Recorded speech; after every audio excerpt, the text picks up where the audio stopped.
De manera que teniendo diferentes dones, él está hablando acerca de los diferentes dones. Usted tiene un don, yo tengo otro. Tenemos dones diferentes. Nadie tiene todos los dones. Todos tenemos por lo menos un don. Usted es un hijo dotado. Un don espiritual no es un talento natural, pues un don es una habilidad sobrenatural. Puede ir entrelazado con un talento natural, pero va más allá. No es natural, es sobrenatural. Es un don de gracia. La palabra griega para gracia es charis. Por ello lo llamamos un don carismático. Usted es un hijo dotado y quizás se sienta indigno. Tal vez diga, no soy dotado, pastor, solo soy un humilde obrero. Ni siquiera soy digno de dirigir en oración silenciosa en el departamento de niños. Mi amigo, usted es un hijo dotado. Alejandro Magno, el gran general conquistador, una vez dio una preciosa e invalorable copa de oro a un humilde sirviente. Cuando el sirviente vio el regalo, exclamó, «Oh, no, eso es demasiado para que yo lo reciba». Y Alejandro se irguió y dijo, «Pero no es demasiado para mí el darlo. Dios es el que da el don. Por eso, no se acerque con una humildad falsa diciendo que usted no tiene ningún don particular. En los tribunales de Cristo, usted dará cuentas de lo que hizo con su don espiritual y su mayordomía de ese don espiritual. Así que usted necesita descubrir su don espiritual y hoy vamos a estar hablando acerca de cómo descubrir su don. Veamos en primer lugar la presentación de sacrificio. Todo empieza con la presentación de un sacrificio. Por favor, mire Romanos 12, versículo 1. Así que, hermanos, os ruego por las misericordias de Dios, que presentéis vuestros cuerpos en sacrificio vivo, santo, agradable a Dios, que es vuestro culto racional. Subraye las palabras presentéis y sacrificio, y entonces entenderá por qué hablo de la presentación de un sacrificio. Pablo escribió bajo la inspiración divina y empieza diciendo, os ruego. Usted sabe lo que significa rogarle a alguien. Significa suplicarle. Y puesto que Pablo escribió por Dios mismo, casi es como si Dios estuviera de rodillas delante de nosotros, rogándonos. Esta es la oración de Dios hacia nosotros. Cuando oramos a Dios y le decimos, Señor, te ruego, Señor, por favor. Bien, si no oímos la oración de Dios hacia nosotros, ¿por qué Dios debe oír nuestra oración a Él? Nuestro Señor está diciendo, os ruego que presentéis vuestros cuerpos en sacrificio vivo. ¿Por qué? En base a las misericordias de Dios. Él es bueno siempre, ¿verdad? Oh, gracias a Dios por sus misericordias. Cuando éramos rebeldes y estábamos bajo maldición e íbamos rumbo al infierno, cuando estábamos en oscuridad y no entendíamos, Él por su misericordia nos buscó, nos salvó, nos guarda, nos satisface, somos suyos, nos compró con su sangre. Escúcheme cuidadosamente. La consagración no es dar a Dios algo. La consagración es quitar sus manos de lo que ya le pertenece a Dios. Usted no es su dueño, usted sencillamente quita sus manos de éste. Usted no puede decir, es mi vida, no lo es. Usted no es su dueño. Fue comprado con un precio y debemos ser un sacrificio vivo. ¿Qué significa que debemos ser un sacrificio vivo? Permítame decirle lo que significa. En primer lugar, va a ser diferente a cualquier sacrificio animal del Antiguo Testamento, porque ningún sacrificio animal fue voluntario. Usted se ofrece, se presenta. ¿Lo ha hecho alguna vez? Simplemente ha dicho, heme aquí, Señor, me presento a ti, soy un voluntario. Todo lo que tengo es tuyo. Wilbur Chapman fue un gran evangelista, y él le preguntó al general Booth, el fundador del Ejército de Salvación. General, ¿cuál es el secreto de su vida? ¿Por qué Dios lo ha usado tanto? El general Booth pasó su mano por sus blancos cabellos, pensó por un momento y luego contestó: Dios tiene todo de mí. Ha habido hombres más inteligentes, enormes oportunidades, pero yo desde el día que tuve la visión de lo que Dios podía hacer por la pobre y antigua ciudad de Londres, determiné en mi mente que Dios poseería todo de mí, de William Booth. Permítame preguntarle, ¿alguna vez le ha dicho eso a Dios? Dios, aquí estoy. Puedes tener todo lo que soy. Me presento voluntariamente como un sacrificio, sabiendo que eso significa que soy desechable. Todos mis planes y metas, así como las llamadas posesiones, los sacrifico, Señor, a tu sangre. ¿Esto no le parece extraño a usted? Bueno, lo es para la gente moderna. Queremos tomar nuestro cristianismo y fijarlo a nuestra vida regular. Queremos defender nuestra vida, nuestros derechos. Permítame decirle lo que le sucedía a un sacrificio en el Antiguo Testamento. Era degollado. Por lo tanto, no más planes propios. Se lo ponía en el altar, y toda vez que era un sacrificio de sangre, había la tendencia de que el sacrificio se resbalara del altar, por lo que usaban dos ganchos llamados ganchos de carne. ¿Sabe usted qué es lo que le sujeta al altar? ¿Tiene usted la tendencia de resbalarse del altar? Bueno, yo la tengo. Hay dos ganchos que lo mantendrán en el altar: disciplina y devoción. Y para pertenecer al Señor Jesucristo, eso es lo que debe hacer, presentarse como sacrificio vivo. Pero la mayoría de nosotros no queremos usar esos ganchos, disciplina y devoción, que nos mantendrán en el altar del sacrificio. ¿Sabe lo que el creyente promedio dirá al respecto? Yo no quiero estar obligado a nada. Me uniría a la iglesia, pero no quiero estar obligado a nada. Puedo prometer una ofrenda de amor, pero no quiero estar obligado. Quiero ser libre. No, mi amigo. Esto no es un sacrificio. ¿Y qué es lo que le pasaba al sacrificio en el Antiguo Testamento? Era consumido, era quemado. ¿Sabía que usted nunca adorará a Dios verdaderamente hasta que sea consumido? ¿Alguna vez ha sido consumido por el fuego santo de Dios? Eso es lo que Pablo está diciendo. Pero algunos de ustedes objetarán diciendo: un momento, pastor, por favor, yo no quiero hacer todo eso. Solo quiero que me diga cuál es mi maravilloso don espiritual. Bueno, Pablo se lo va a decir. Pero verá, mi amigo, primero debe haber una presentación sacrificial, o sea, la presentación de usted mismo. Usted dice: Pastor Rogers, si yo hiciera eso, ¿quién sabe lo que Dios quisiera que yo haga? Suponga que usted tiene un hijo, jovencito, y suponga que un día su joven hijo viene y le dice: Papá, he estado pensando, tú eres tan sabio, amoroso y bondadoso, y tienes tanta experiencia. Por eso, me parece que lo mejor que puedo hacer es pedirte consejo.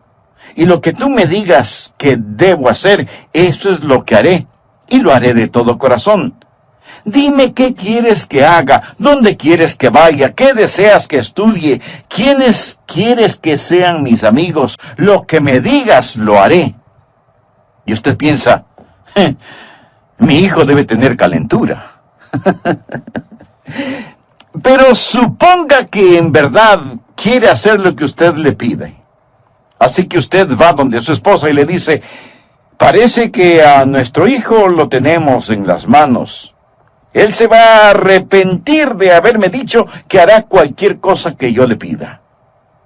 ¿Procedería usted así? Creo que no. Lo más probable es que si usted estuvo pensando en regalarle un carrito, aunque sea usado, lo que su hijo le manifestó inclinará un poco más aceleradamente la balanza. ¿No le parece? Es la manera que él tiene de decirle: papá, yo sé que me amas. Usted se presenta a sí mismo como sacrificio vivo y comprobará cuál sea la buena voluntad de Dios, agradable y perfecta.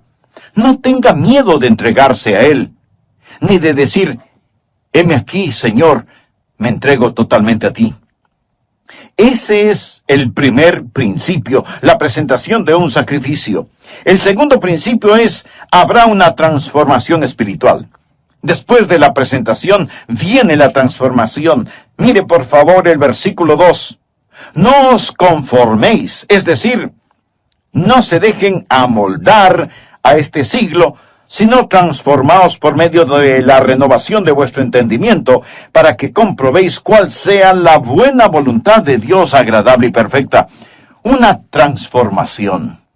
La palabra transformación aquí es una traducción de la palabra griega metamorfo. ¿Qué palabra le recuerda? Metamorfosis.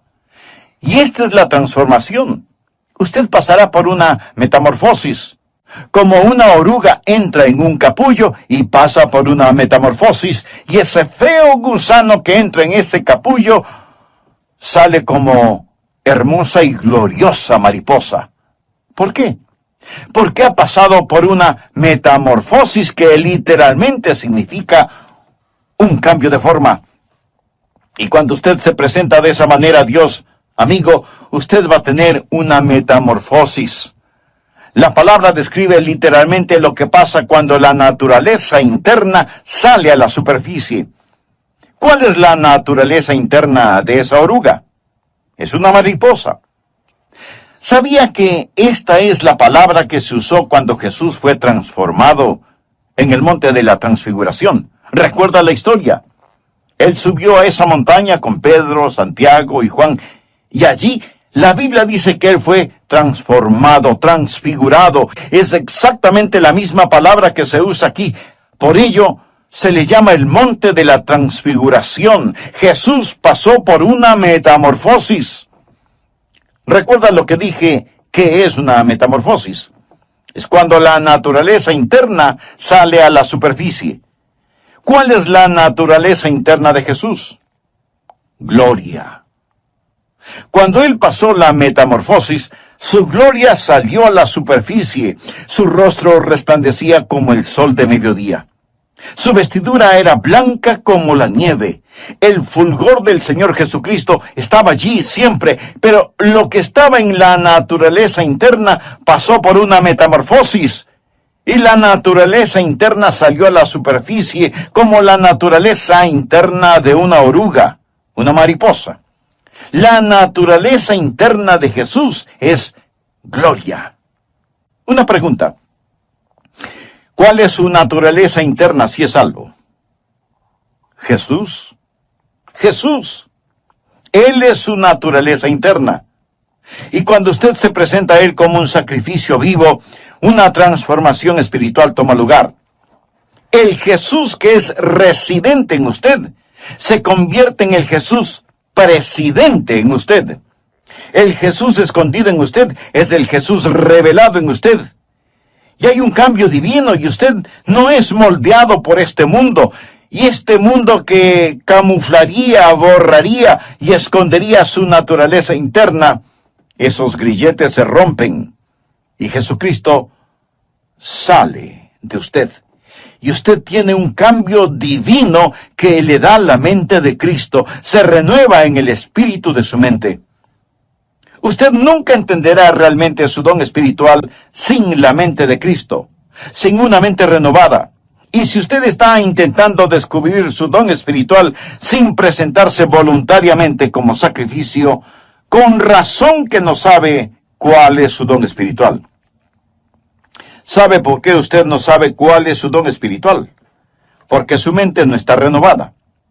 Pero cuando usted se presenta a Él como un sacrificio, habrá una transformación espiritual y usted comprobará cuál sea la buena voluntad de Dios, agradable y perfecta. No le tema a la voluntad de Dios. Ese es el lugar más alto, más feliz y más santo para usted. El tercer principio es, habrá tiempo para una sobria consideración. Leamos Romanos 12:3. Digo, pues, por la gracia que me es dada, recuerda lo que es la palabra gracia. Es cariz. El apóstol está diciendo, por el carisma que he recibido, a cada cual que está entre vosotros, que no tenga más alto concepto de sí que el que debe tener. Subraye la palabra tener. Sino que piense de sí con cordura, conforme a la medida de fe que Dios repartió a cada uno. Note el énfasis de Pablo en las palabras tener y pensar. No estamos hablando de que Él, Jesús, va a renovar nuestra mente. Bien. ¿Qué es lo que usted haría con una mente renovada? Puedo sugerirle que piense. Tal vez algunos de ustedes crean que es erróneo el pensar. Piensa que cuando usted se volvió un creyente, puso su mente en neutro, y que debe vivir solo con estremecimientos espirituales. ¡No! Dios renueva su mente para que usted pueda pensar con esa mente renovada. Hablamos de descubrir su don espiritual y usted debe pensar. Ahora, ¿cómo o qué piensa de usted mismo? Quiero que haga un inventario de usted mismo. Olvídese por un momento de mí y solo piense en usted. ¿Cómo debe pensar? Bueno, miremos la respuesta en el versículo 3. Que no tenga más alto concepto de sí que el que debe tener. Eso, mi amigo, en simple español quiere decir que no debe presumir de tener un don espiritual que no lo tiene. Escuchamos a algunas personas decir, oh, usted puede hacer cualquier cosa que piensa que puede alcanzar. Hay una palabra muy castiza para describir eso. Tonterías. Eso es pura necedad. Les dicen a los jóvenes, cualquier cosa que quieran hacer, la pueden hacer. Muy bien. Veamos quién puede tomar el lugar de Michael Jordan, el más grande atleta que ha existido en el básquetbol. ¿Quién puede rivalizar con él solo pensándolo? No. Usted no podrá hacerlo porque no tiene ni la habilidad ni la contextura física para hacerlo. Michael Jordan nació para jugar básquetbol. Pero así como él tiene talento natural y habilidad física para el juego, usted tiene talentos y habilidades sobrenaturales. Pero lo que necesita hacer es no pensar acerca de usted mismo con un más alto concepto del que debe tener. No hay que tener una falsa humildad. Miremos nuevamente Romanos 12:3. Que no tenga más alto concepto de sí que el que debe tener, sino que piense de sí con cordura. La palabra cordura es una palabra interesante. Proviene de dos palabras griegas que significan ahorro y mente. Pensar con cordura. Decir, soy lo que soy por la gracia de Dios. Así que no vaya por ahí diciendo que usted no tiene ningún don espiritual. Eso no es más que una falsa humildad. Y una falsa humildad es tan mala como el pecado de la exageración. El decir que usted tiene un don espiritual no es malo, pero el decir que no lo tiene es rebelión. Tiene que pensar con cordura, o sea, tiene que pensar honestamente acerca de lo que tiene. El negar el regalo de la gracia no es humildad, es incredulidad y rebelión. Pensar de nosotros mismos con cordura, sin pecaminosa exageración ni falsa humildad. Mírese usted mismo. Haga un inventario de usted mismo. Pero pastor, eso suena complicado. ¿Podría ayudarme un poquito? Deme alguna guía de cómo pensar. Bien, en el próximo programa de esta serie le daré a conocer varios principios que le ayudarán mucho en este asunto de descubrir su don o dones espirituales. Antes de finalizar, quiero decirle que si usted hizo un inventario honesto de usted mismo, seguramente descubrió no solo que no está utilizando sus dones, sino que no tiene una relación personal con el dador de sus dones. Y para activar esos dones espirituales, usted necesita estar conectado a la fuente de poder.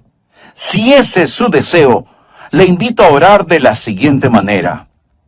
Amado Dios, sé que he estado viviendo una religiosidad que no ha cambiado mi manera negativa de vivir. Me reconozco pecador delante de ti y vengo a implorar tu misericordia. Ayudarán a descubrir su don espiritual. Primero, el principio de la iluminación. Verá, el Santo Espíritu de Dios que está en usted iluminará su mente. Esta es la parte mística de este asunto. Quiero decir, no hay una fórmula matemática. El Espíritu Santo de Dios empezará a hablar a su corazón. Así lo hizo cuando me llamó para que predicara su palabra. Ese es el ministerio de iluminación. Segundo, el principio del gozo. Cuando usted siente que el Espíritu de Dios lo mueve a que haga algo, eso es iluminación, y usted lo hace, va a sentir gozo. De paso le diré que sea que lo note o no en mi voz, yo siento gozo en hacer lo que estoy haciendo este momento, predicar la palabra de Dios. Siento mucho gozo predicando, y usted tiene que preguntarse a usted mismo, ¿qué es lo que en realidad me gozo en hacerlo? ¿Ha escuchado el relato de la escuela para animales? El caso es que los animales tenían una escuela en donde se les enseñaba a correr, a trepar, a volar y a nadar. Y cuando el pato ingresó en esa escuela, era formidable nadando. Volando no era tan bueno, y era muy malo para trepar y correr. Así que como era muy bueno nadando, no le dieron clases de natación, y más bien lo pusieron en la pista atlética para que corriera y corriera y corriera. Después de un tiempo, se volvió pésimo nadando, y su correr no mejoró. El águila también entró a la escuela, y era fantástico verle ascendiendo y alcanzando la copa de los árboles. Pero dijeron que no lo estaba haciendo en la forma correcta. Así que le llamaron la atención por eso y le ordenaron que recibiera lecciones de natación. Al águila no le gustó recibir esas lecciones y se volvió rebelde, por lo que le expulsaron de la escuela. Luego vino a la escuela el conejo, quien era increíble corriendo. De hecho, le encantaba correr, pero no era tan bueno en el resto de cosas. Era malo nadando y no le gustaban las clases de natación. Tampoco le gustaba el trepar a los árboles, y después de unos días, el pobre conejo tuvo un ataque de nervios. Luego vino la tortuga. Uno debe sentir pena por la tortuga. No podía correr, no podía nadar, no podía volar, no podía trepar, y los animales dijeron, ¿qué de bueno puede hacer la tortuga? Así que le quitaron su caparazón para que fuera un poco más rápida caminando, hasta cuando un caballo la pisó. Y ese fue el final de la pobre tortuga. A fin de cuentas, la escuela para animales fue un completo fracaso. Usted dirá, pero eso es ridículo. Mi amigo, eso es exactamente lo que estamos tratando de hacer en las iglesias en nuestros días. En vez de dejar que las personas hagan aquello para lo cual Dios les ha equipado y les ha otorgado un don, tratamos de frenarlas en las áreas en las cuales son fuertes y de inflarlas en algunas áreas para las cuales no tienen ningún don. Dios le ha dado a usted un don particular y va a descubrir que recibirá iluminación sobre su don espiritual y experimentará gozo al utilizar su don. Tercero, el principio del ánimo. Usted encontrará a otras personas animándole en su don espiritual. ¿Por qué? Porque ellos son bendecidos por su don. Fue maravilloso para mí cuando era un jovencito en la iglesia y yo rendí mi vida para hacer lo que el Señor Jesús quisiera que yo haga. Escribí en un pedazo de papel, aquí estoy, Señor, para lo que tú quieras que yo haga. Y ellos me pidieron que fuera el pastor para la semana juvenil. ¿Se puede imaginar eso? Yo no era un buen estudiante. Inteligente, pero no era un buen estudiante. Ni siquiera recuerdo si llevaba libros a la casa para estudiar. Y si algo no lo entendía durante las clases, pues fingía haberlo entendido. Y así pasaba con calificaciones promedio. La última cosa que se me hubiera ocurrido pensar era que me pidieran predicar durante la semana juvenil, y ahí estaba yo, petrificado. Pero prediqué. Y la gente después vino a decirme, me bendijo lo que dijiste. Estuvo bueno. Debes predicar otra vez. Al principio pensé que me lo decían por pura cortesía. Seguramente no dije nada bueno, pero continuaron felicitándome y eso me gustó. Si un predicador le dice, no me gusta que me digan que prediqué bien, mi amigo, esa es una mentira. Quiero decir, cuando a usted le animan, eso ayuda. Entonces hay iluminación, hay gozo y hay ánimo. Cuarto, el principio de la participación compartida. Romanos 12, versos 4 y 5. Porque de la manera que en un cuerpo tenemos muchos miembros, pero no todos los miembros tienen la misma función. Eso es, no todos hacen el mismo trabajo.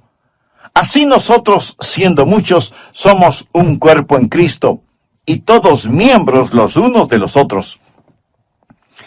Ahora necesitamos aprender que cuando nos presentamos nosotros mismos a Jesús, también nos presentamos el uno al otro. Debe haber una participación compartida. Cuando usted pertenece a Cristo, también me pertenece a mí. Y cuando yo pertenezco a Jesús, también le pertenezco a usted. Recuerde que la iglesia es su cuerpo, no es una organización con Jesucristo como presidente. Es un cuerpo con Jesucristo como la cabeza y todos nosotros somos miembros de ese cuerpo. Y es la arrogancia, la presunción y el orgullo lo que nos divide. Es el Espíritu Santo de Dios el que nos une.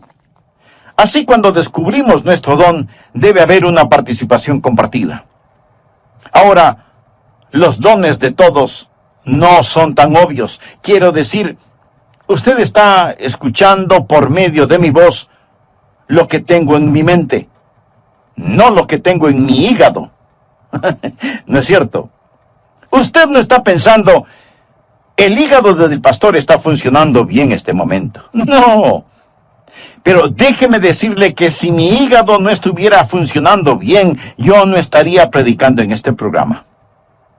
Verá, en cada iglesia cristiana evangélica hay miembros que hacen distintos trabajos, personas a las cuales ni siquiera las vemos, pero ellas tienen una participación compartida. Y cada don ha sido dado para perfeccionar el cuerpo de Cristo. Y si usted no está haciendo lo que debe, si usted es un miembro de la iglesia que no está cumpliendo el propósito para el cual Dios le ha puesto en la iglesia, usted está haciendo daño y es peligroso para el cuerpo, quien quiera que usted sea. Cuando era pastor de la iglesia, a veces me preguntaban, ¿cuántos miembros activos hay en su iglesia, pastor? Mi amigo, todos son activos. Algunos destruyen y otros construyen, pero todos son activos. Dios le puso a usted en su cuerpo como Él quiso, y debe haber participación compartida. Nadie tiene todos los dones, cada uno tiene por lo menos un don, y somos dependientes los unos de los otros. Dios nos hizo diferentes a fin de poder hacernos uno. Quinto, el principio de la activación específica. Por favor, leamos Romanos 12, versículos del 6 al 9. Ahora el apóstol llega a un tipo de por lo tanto. Él está hablando de todas estas cosas que van antes de lo siguiente. Usted sabe, nosotros nos presentamos a Él y Él renueva nuestra mente y entonces nos encontramos a nosotros mismos operando en el cuerpo. Ahora Él dice, de manera que teniendo diferentes dones según la gracia que nos es dada, o sea, según el carisma que nos es dado, si el de profecía, úsese conforme a la medida de la fe, o si de servicio, en servir, o el que enseña, en la enseñanza, el que exhorta, en la exhortación, el que reparte con liberalidad, el que preside con solicitud, el que hace misericordia con alegría. Aquí él menciona 7 dones y dice, pónganse las pilas, estén activos. ¿Usted quiere saber cuál es su don? Bien, simplemente escoja uno que piensa puede ser su don y póngase a trabajar. Es difícil dirigir a un buque que no se mueve. No se siente simplemente allí. Usted va a descubrir su don cuando esté ocupado.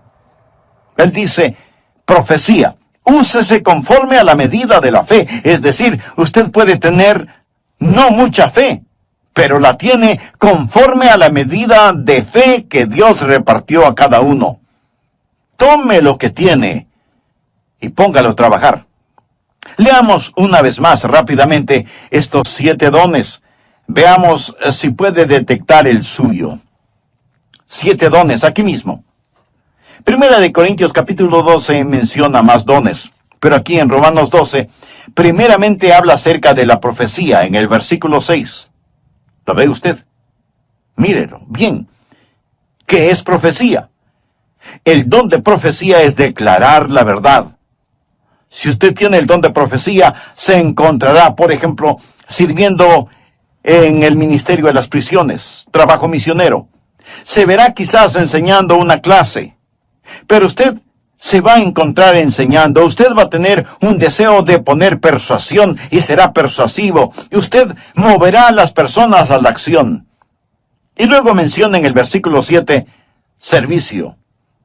Esa es otra palabra para el ministerio. Y usted va a encontrarse, si ese es su don, haciendo lo que tantas personas hacen tras bambalinas en las iglesias. Y eso es satisfacer necesidades espirituales de una manera práctica. Es trabajo dentro de la iglesia, en actividades de acuerdo al don que tiene. Ayer asistí a un programa de actividades. 2 de mis nietos estaban jugando baloncesto. Allí se fue todo el día sábado. Pero fui a estos juegos de baloncesto y me bendijo tanto ver a esos entrenadores allí, ver a esas personas que trabajan para que estos niños desarrollen carácter. La escuela dominical es el aula, el programa de actividades es el laboratorio donde pone la enseñanza en práctica, y qué cosa tan maravillosa es cuando cada uno cumple con su don de servicio. Y luego menciona el don de enseñar. Mire el versículo 7. Si usted tiene este don, deseará clarificar la verdad. Es decir, usted tendrá un deseo de investigar las cosas y validar la verdad que es presentada. Y tendrá una mente interrogatoria y será usado en la escuela dominical y será usado en las organizaciones misioneras, en estudios bíblicos en los hogares, escuelas vacacionales y así por el estilo. Y después menciona la exhortación en el versículo 8. ¿Qué es exhortación? Es el deseo de estimular a las personas en su fe, para exhortarlas a amar mejor a Jesús. Y si usted tiene ese don, va a disfrutar la consejería personal. Usted quizás va a estar en el ministerio de música, o quizás en visitación, buscando a los que están perdidos o descarriados, ganando almas. El ministerio de motivación. Eso es exhortación. Y luego menciona repartir o dar.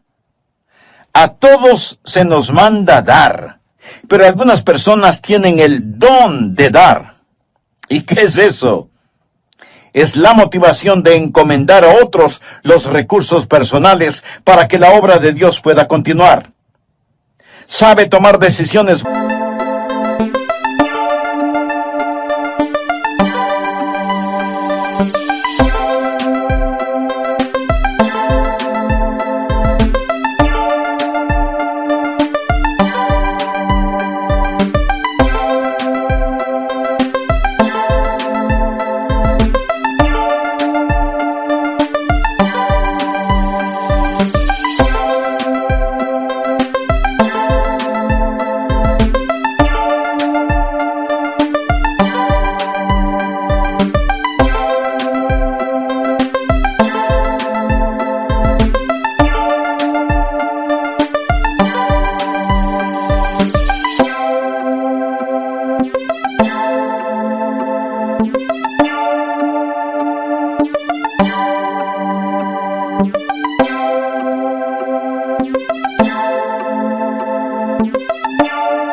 buenas para satisfacer necesidades inmediatas. Usted tiene cuidado al dar, pero está deseoso de dar y tiene la habilidad de acumular y dispersar los recursos. Y hay personas en nuestras iglesias que tienen el don de dar. Y doy gracias a Dios por eso. Y continúa en el versículo 8 con presidir. Quizá ese sea su don. Es el de motivar, no el de mandar. Es coordinar las cosas y ayudar a las personas a ver todo el panorama y moverlos hacia esa visión. Coordinar las actividades de otros para una meta común, para la gloria de Dios. Y ese es el don de presidir, dirigir, ponerse de pie ante otros. Una persona que tiene este don también tiene el don de visión. Él ve hacia donde debemos ir y empieza a llevar y a motivar a las personas hacia eso. Luego tenemos el don de misericordia. Quizá ese sea su don. ¿O cuán necesario es ese don? Mire el versículo 8. ¿Cuál es el don de misericordia? Usted se identifica con las personas y consuela a los que están en dolor. Ahora llegamos a la última cosa. Después de haber una actividad donde usted realmente se ha ocupado, va a darse cuenta que todo empezará a calzar. Por favor, regresemos al versículo 2. No os conforméis a este siglo, sino transformaos por medio de la renovación de vuestro entendimiento, para que comprobéis cuál sea la buena voluntad de Dios, agradable y perfecta. Habrá la confirmación evidente. Usted comprobará cuál sea la voluntad de Dios, agradable y perfecta. Lo comprobará en su propio corazón. Tendrá esa confirmación y usted dirá, ese es mi don espiritual. Y una vez que usted llegue, primero, acéptese a sí mismo. Segundo, empiece a ser usted mismo. Tercero, comience a entregarse. Y cuando usted se acepte, sea usted mismo y se dé a sí mismo amigo, entonces será bendecido, Dios se glorifica y la iglesia se fortalece. ¿Qué pasaría, amigo, si los creyentes en las iglesias cristianas, es decir, todos nosotros, dejáramos de ser calentadores de bancas? Porque muchos lo son, calentadores de bancas. ¿Qué pasaría si usted se presenta como sacrificio vivo y tuviera una transformación espiritual? Y luego hace una consideración solemne. Señor, ¿qué quieres que yo haga? ¿Sabe cuál es el problema con muchos de nosotros? Los ganchos de carne. No queremos estar atados. Usted dice, bueno, deje que otro lo haga. Cuando estuve en Londres fui a ver las joyas de la corona. Le dije al guardia, deseo ver el diamante de Curano, porque había leído de este, así que vi el diamante de Curano. Este diamante es de 186 quilates. Señoras, esa sí que es una piedra preciosa. Y en ese tiempo ellos dijeron que costaba la mitad de todos los gastos diarios del mundo. Esto fue antes de que fuese cortado y se lo diera forma. Está en las joyas de la corona. Le fue dado a la reina Victoria por un príncipe de Punjab, un jovencito que lo tenía en su posesión. Él se lo dio a la reina de Inglaterra. Después, este príncipe de Punjab se convirtió en un hombre. Él fue a la torre donde guardan las joyas y dijo, quiero ver el diamante. En ese entonces él era ya un hombre. Lo había regalado cuando era un niño. Ellos se preguntaron, ¿qué querrá? ¿Querrá que se lo devuelvan? ¿Va a pedir que se lo regresen? Y sacaron ese diamante porque él fue el que lo obsequió. Él dijo, podrían ponerlo en mis manos. Y ellos pensaron, oh no, pero lo pusieron en sus manos. Y entonces él se volvió y dijo a la reina,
que estaba allí. Cuando era un niño le di esto, pero tenía la mente de un niño. No entendía completamente todo lo que estaba haciendo. Ahora, como un hombre, entendiendo más el valor total de este diamante, una vez más quiero regalárselo. Cuando oí eso, dije, Señor, tú sabes, cuando era un niño, di mi corazón a Jesús. Y ahora soy un hombre.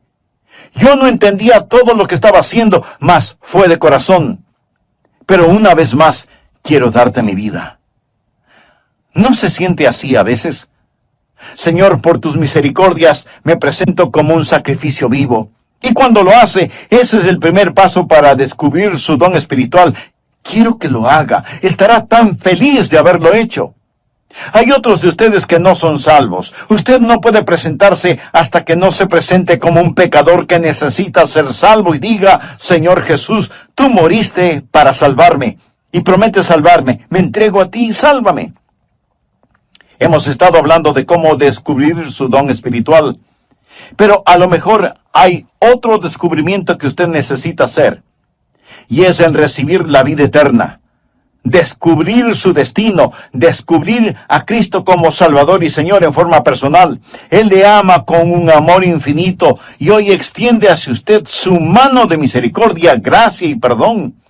Dios quiere salvarle. Usted no tiene que persuadir a Dios para que le salve. Ore conmigo de la siguiente manera. Señor Jesús, ven a mi corazón, perdona mis pecados, límpiame. Sálvame. Señor Jesús, confío en ti y ayúdame a descubrir el don espiritual que tú mismo me diste para servirte total